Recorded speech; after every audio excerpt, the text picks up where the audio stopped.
오늘 본문에는 언급해 드렸듯이 삼손에 대한 이야기가 나와요. 사사기에 보면 10명이 훌쩍 넘는 인원의 사사들이 등장하거든요. 근데 그 사사들에 대한 설명을 하는 내용들이 있는데, 그중에 누가 제일 많은 지면을 활약하느냐 하면 삼손이라고 하는 인물이 제일 많은 지면을 활약한답니다.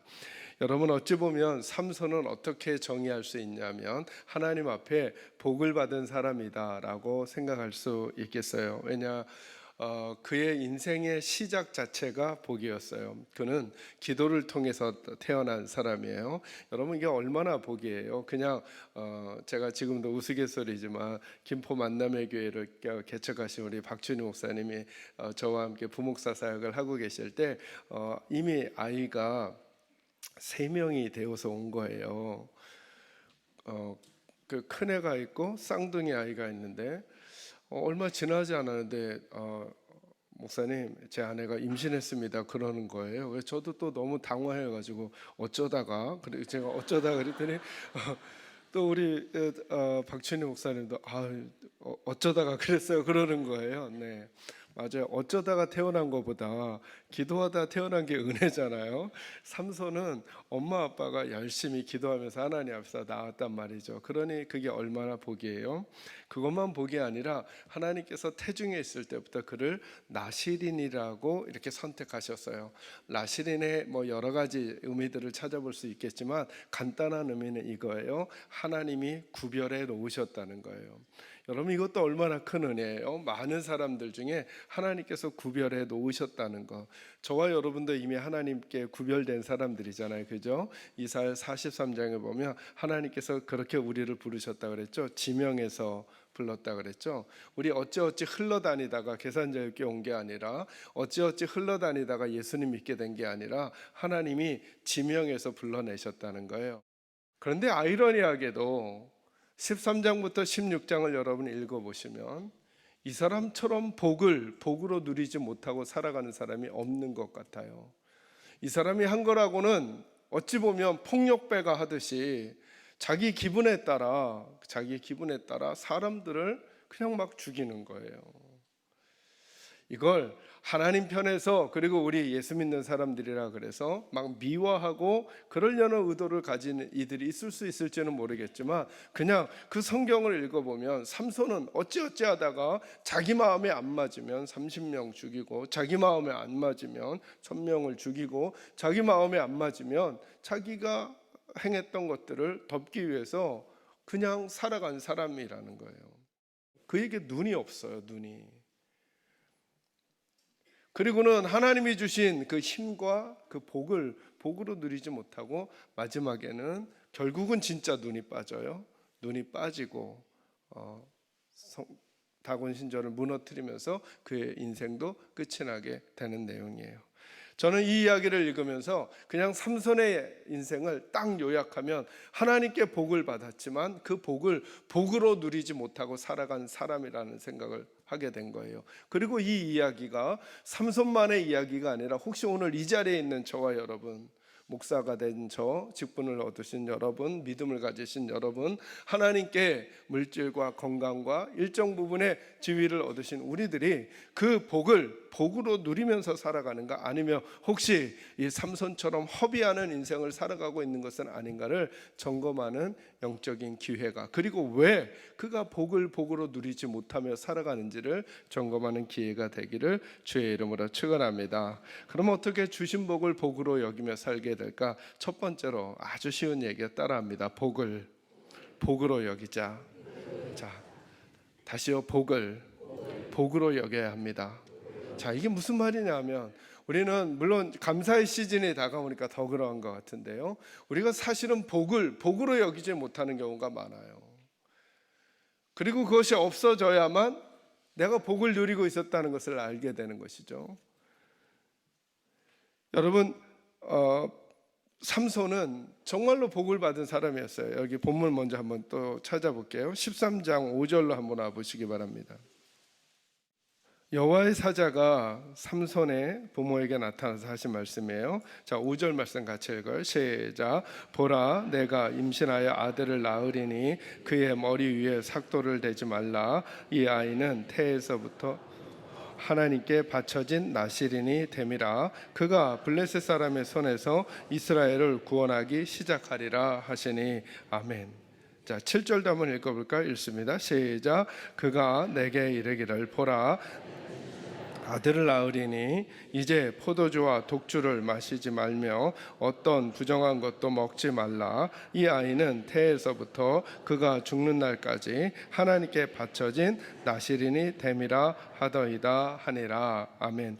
여기 보면 삼손의 태어남에 대해서 이렇게 말하잖아요. 보라, 내가 임신하여 아들을 낳으리니. 저는 이 본문을 읽다 이게 예수님 얘기인가 할 뻔했어요.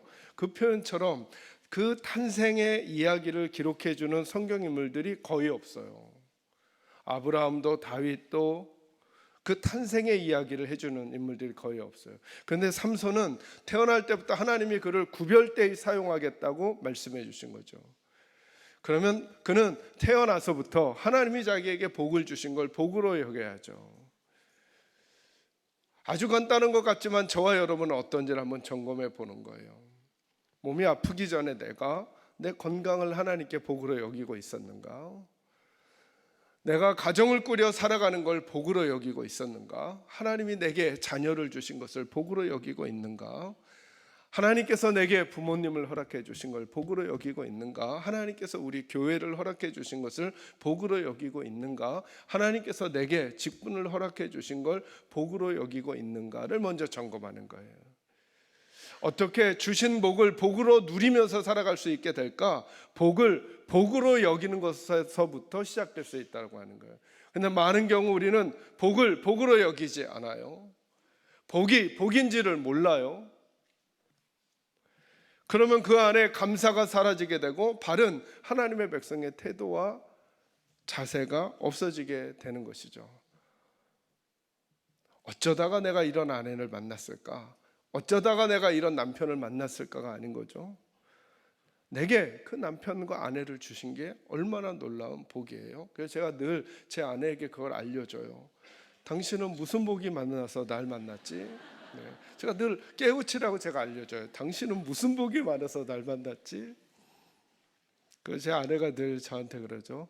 너는 그러는 거죠. 저는. 네. 전 제가 늘 말해요. 당신은 날개만 없지 천사야. 네, 이래야 산답니다. 네, 이래야 산답니다. 복을 복으로 여길 줄 알아야죠.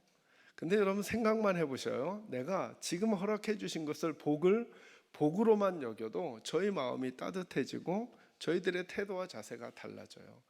참 우린 희한하죠. 하나님이 주신 복이 있는데 그 복은 떠오르지 않고 복되지 않아 보이는 것만 자꾸 생각해내는 거예요.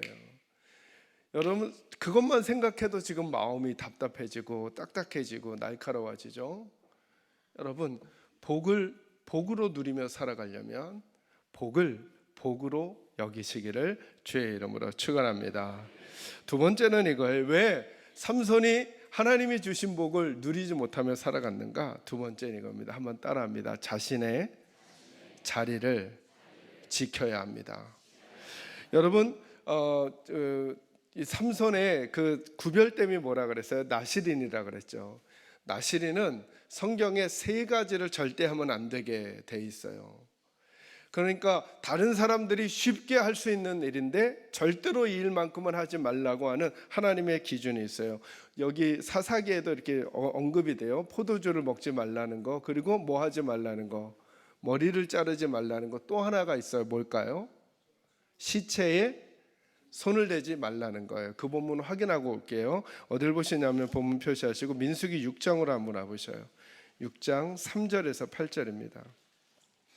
3절 포도주와 독주를 멀리하며 포도주로 된 초나 독주로 된 초를 마시지 말며 포도즙도 마시지 말며 생포도나 건포도도 먹지 말지니 자기 몸을 뭐하는 구별하는 모든 날 동안에는 포도나무 솟아는 씨나 껍질이라도 먹지 말지며 그 서원을 하고 구별하는 모든 날 동안은 삭도를 절대로 그의 머리에 대지 말 것이라. 자기 몸을 구별하여 여호와께 드리는 날이 차기까지 그는 거룩한즉 그의 머리털을 길게 자라게 할 것이며 자기의 몸을 구별하여 여호와께 드리는 모든 날 동안에는 시체를 가까이 하지 말 것이요 그의 부모 형제 자매가 죽은 때에라도 그로 말미암아 몸을 더럽히지 말 것이니 이는 자기의 몸을 구별하여 하나님께 드리는 표가 그의 머리에 있음이라. 자기의 몸을 구별하는 모든 날 동안 그는 여호와께 거룩한 자니라.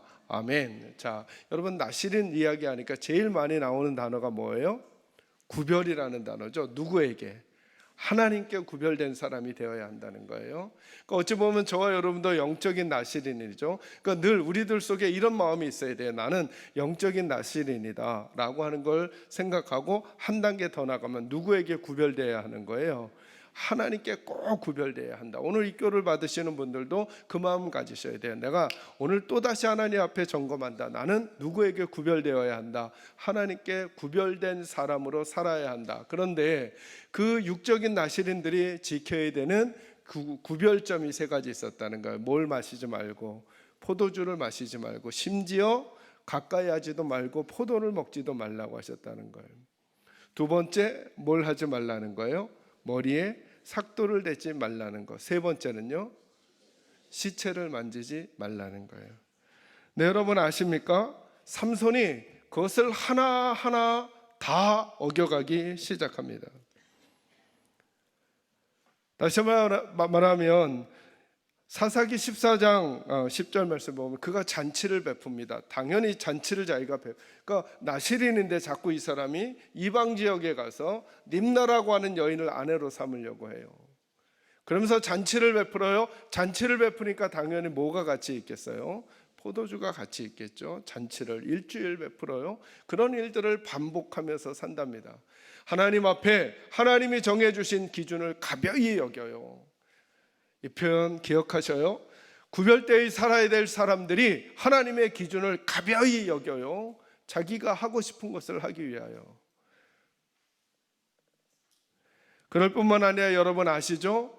그가 블레셋으로 가는 동안에 길에서 뭘 만나요? 사자를 만나죠. 그 사자를 죽여요. 자, 여러분 잘 보셔요. 죽이니까 그 사자가 시체가 되겠죠. 돌아오는 길에 그 사자의 몸에 뭐가 있었다 그래요? 아시는 분 아시죠? 꿀이 있었다 그랬죠.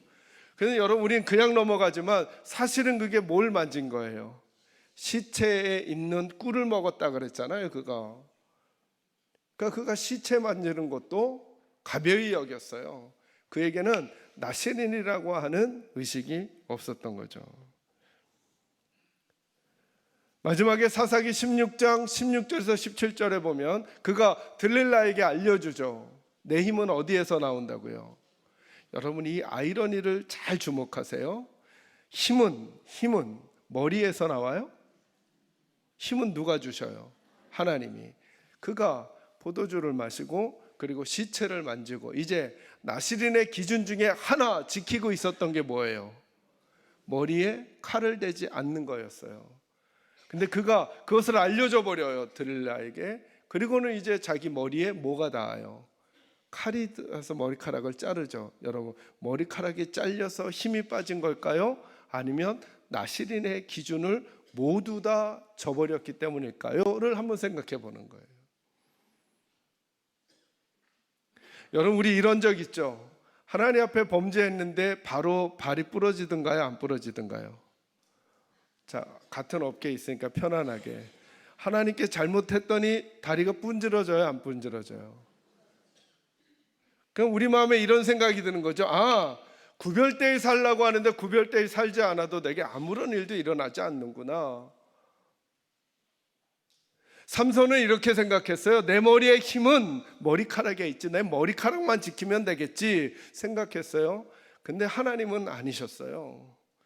그가 하나님 앞에 지켜야 되는 기준의 마지막을 버리는 그 순간 그동안에 있었던 그 모든 강력한 힘은 아무것도 아닌 게 된 거죠. 어리석은 사람은 자꾸 머리카락을 보는 거죠. 하나님은 나실인이 지켜야 됐던 마지막 기준, 그걸 놓치지 말라고 말씀하시는 것이 될 수 있다는 거예요. 왜 삼손은 자신이 하나님 앞에 받은 복을 복으로 누리지 못하면서 살아갔는가? 자기가 나실인으로 있어야 되는 나실인의 자리를 놓쳐버렸기 때문에 그래요. 저와 여러분이 왜 하나님 앞에 복된 삶을 살아가지 못하는가를 물을 때 우리는 현상을 얘기할 수 있어요. 그러나 이제 거꾸로 저와 여러분에게는 이걸 묻는 일들이 필요한 거예요. 내가 하나님의 영적인 나실인으로 지켜야 될 것들을 하나하나 가벼이 여기면서 지나가고 있는 것은 아닌가? 그리고 어쩌면 하나님은 그 마지막이 놓쳐지지 않기를 기대하시면서 그 마지막이 놓쳐지기 전에 그 앞에 행했던 첫 번째 것, 두 번째 것도 다시 회복하여 하나님 앞에 아름답게 쓰여질 나실인이 되기를 기다리고 계신 것은 아닌가? 한번 점검해 보셔야죠. 하나 어겨도 아무 일이 일어나지 않네. 시체를 만져도 내 힘이 없어지지 않네 라고 생각하면서 하나님의 기준을 가벼이 여겨가는 그리스도인들이 아니라 시대와 상황이 어떠하든 매주일 예배를 통해 개인적인 성경 읽기와 묵상과 기도를 통해 하나님이 우리에게 가져다 주시는 구별점, 그것들을 민감하게 여기고 자기 자리를 지켜갈 때 내게 주신 하나님의 복이 무엇인지를 알게 될 것이며 그것을 지켜가고 누리는 인생이 될 수 있을 것입니다. 저는 저와 여러분에게 그 은혜가 있기를 주님의 이름으로 축원합니다. 세 번째 내가 한번 따라합니다. 보는 눈을 지켜야 합니다. 여러분, 삼손의 이야기 속에 나오는 재미있는 비유들이, 이렇게 비교들이 나와요. 14장 1절에 보면 그가 딥나의 어떤 여인에 대한 이야기를 해요. 한번 그 본문 볼까요? 한번 보셔요. 1절에서 3절 다 같이 읽을까요? 읽습니다. 시작. 삼손이 딥나에 내려가서 거기서 블레셋 사람들의 딸 중에서 한 여자를 보고 올라와서 자기 부모에게 말하여 이르되 내가 딥나에서 블레셋 사람의 딸 중에서 한 여자를 보았사오니 이제 그를 맞이하여 내 아내로 삼게 하소서 하매 그의 부모가 그에게 이르되 내 형제들의 딸 중에나 내 백성 중에 어찌 여자가 없어서 내가 할례받지 아니한 블레셋 사람에게 가서 아내를 맞으려 하느냐 하니 삼손이 그의 내가 그 여자를 좋아하오니 나를 위하여 그 여자를 데려오소서 하니라. 아멘. 여기 14장 1절에 보면 이 표현이 성경에 의도적으로 나오죠. 블레셋 사람들의 딸 중에서 한 여자를 뭐 했다고요? 보았다, 이런 말. 그죠? 육체적으로 물리적으로 보았다라고 하는 표현이 나오죠. 3장 끝부분에 보면 이런 말이 있어요. 내가 그 여자를 뭐 한다고요? 좋아합니다, 이런 말이 있죠. 어느 그 구약학자에 따르면 이 본문의 원문이 어떤 뜻이냐면 내가 보기에 이 여자가 내게 합당합니다. 그러니까 육체적으로 본 걸 떠나 마음에 보기에, 내 마음에 보기에도 본다라는 표현이 자꾸 나와요. 자기는 보는 줄 알았는데 저와 여러분은 자꾸 답답하잖아요. 그죠? 들릴라를 만나면서도 그렇고 어떤 일들을 결정할 때 분명히 이게 모함이라는 것이 보여지는데 누구는 못 봐요. 참 희한하죠? 삼손은 못 봐요. 보아야 할 것은 못 보고 보지 말아야 할 것은 보여요. 보아야 할 것은 안 보이고 보지 말아야 할 것은 자꾸 보여요. 왜요? 보는 눈을 지키지 않았기 때문에 그래요. 하나님 앞에서 보여야 할 것들이 보여야 하는데 그거는 보이지 않고 무감각하고, 세상 앞에서 보지 말아야 할 것들이 있는데 그건 자꾸 보이는 거예요. 그 이윤이 보이는 거예요. 그 쾌락이 보이는 거예요. 그 탐욕이 보이는 거예요. 부모가 말해줘요. 너희 형제들 가운데도 딸이 많지 않으냐? 여인이 많지 않으냐? 왜 굳이 하나님이 막으시는 이방 여인 중에서 아내를 택하려고 하느냐? 막지만 그는 보이지가 않아요. 보는 눈이 막히고 보이지 않아야 되는 눈이 띄었기 때문인 거죠. 들릴라와의 이야기를 말씀드렸지만 3번씩이나 그 여인이 말해요. 어떻게 해야 당신의 힘이 없어집니까? 삼손은 깨닫지 못했어요. 이 마지막 나실인의 이 기준이 없어지면 자기가 하나님께로부터 멀어질 수 있다는 것을, 그리고도 알려줬어요. 방법 하나를 속여서. 근데 자기가 속여서 말해준 방법이 적들에게 의해서 그대로 나에게 적용이 된단 말이죠. 그럼 빨리 눈치채야죠. 그죠? 빨리 봐야죠. 빨리 봐야죠. 근데 안 보인단 말이죠. 너무 알만도 한데, 우리가 보기엔 다 알만도 한데, 그 다음에 2번째를 알려줬는데 그 방법으로 적들이 자기를 결박해요. 3번째 말했는데 3번째 방법으로도 이 여인에게 알려준 방법대로 자기가 또 결박을 당해요. 알만도 한데요. 못 볼 걸 보고 볼 걸 못 보니까 계속 이 방법이 된단 말이죠. 더 재밌는 건 뭐예요? 결국 그래서 그가 뭐가 빠지게 돼요? 눈을 빼버려요. 더 놀라운 아이러니는 이거예요. 눈이 빠지고 나니까 그가 하나님을 찾는다는 거예요. 육체의 눈이 빠지니까 볼 분을 보게 되더라는 거예요. 이 참 희한한 아이러니를 성경이 심어놓은 거예요.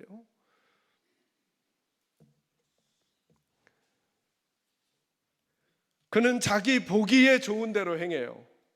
어찌 보면 사사기의 전형적인 인물 중에 하나가 삼손이 되는 거죠. 내가 보기에 하나님의 기준이 있지만, 내가 나실인이지만, 하나님이 내게 주신 구별점이 있지만, 하나님이 나에게 살라고 말씀하신 삶이 있지만, 태도가 있지만, 자세가 있지만, 그 직분이 있지만, 그 모습이 있지만, 나는 내가 보기에 좋은 걸 선택할 거야. 내가 보기에 좋은 말을 하고, 내가 보기에 좋은 길을 가고, 내가 보기에 좋은 사람을 선택하고, 내가 보기에 좋은 걸음을 걸어갈 거야 라고 살아간 집약적인 인물이 누구예요? 삼손이잖아요.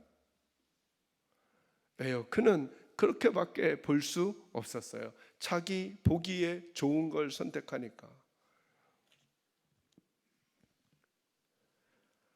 그런데 너무나 역설적으로 그의 그 눈이 빠지는 그 행위를 통해 그는 진짜로 보아야 할 것들을 보게 되는 사람이 되었다는 거죠. 저는 우리 사랑하는 그리스도인들, 우리 모두에게 이 보는 훈련이 되기를, 사실은 믿음의 엑기스는 뭐냐 하면 보는 눈이 바뀌는 거예요.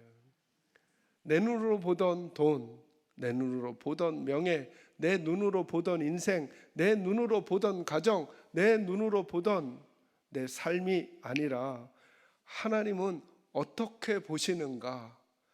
하나님이 보시는 가정, 하나님이 보시는 친구, 하나님이 보시는 물질, 하나님이 보시는 직분, 하나님이 보시는 내 삶의 여정들이 무엇인지를 발견하고 그 길을 걸어갈 때 그는 하나님이 주신 복을 누리는 사람이 되는 거죠. 여러분은 보는 눈을 지키고 계십니까?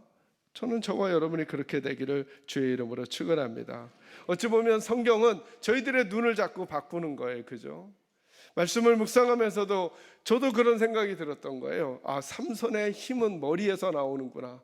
근데 말씀을 자꾸 보면 볼수록 아니구나. 삼손의 힘은 하나님의 약속과 구별과 선택에 있었던 것인데, 그 하나님을 놓치는 마지막 징표가 그는 포도주도 먹고 시체도 만지고 그리고 머리결 그거 하나 남았는데 그것을 쉽게 놓아버리는 순간 이제 그는 하나님과의 끈이 사라져버리고 말았어요. 저는 다시 우리 사랑하는 계산제일교회 식구들이 하나님 안에서 기회를 잡기를 원합니다. 혹시 여러분들도 하나님의 마지막 끈을 가지고 저와 여러분의 복된 삶을 지켜내시려고 지금 유지하고 계신 건 아닌지 꼭 돌아보시기를 바라고, 거기서부터 다시 머리가 자라났듯이 은혜를 회복시켜 주시는 하나님의 은혜를 붙들고 포도주를 끊고 시체를 만지지 않는 구별된 삶으로 나아간다면 저와 여러분의 인생은 여전히 소망이 있는 거죠. 말씀드렸죠? 왜 삼손의 이야기를 우리에게 해주신 것일까? 삼손에 대한 좋은 평가와 나쁜 평가를 하라는 게 목적일까? 아니죠. 저희들의 삶에 기회를 주시려는 하나님의 은혜죠. 다시 하나님께로 돌아가는 저와 여러분이 될 수 있기를, 주님 보시는 눈으로 인생 사는 저와 여러분이 될 수 있기를 주님의 이름으로 축원합니다.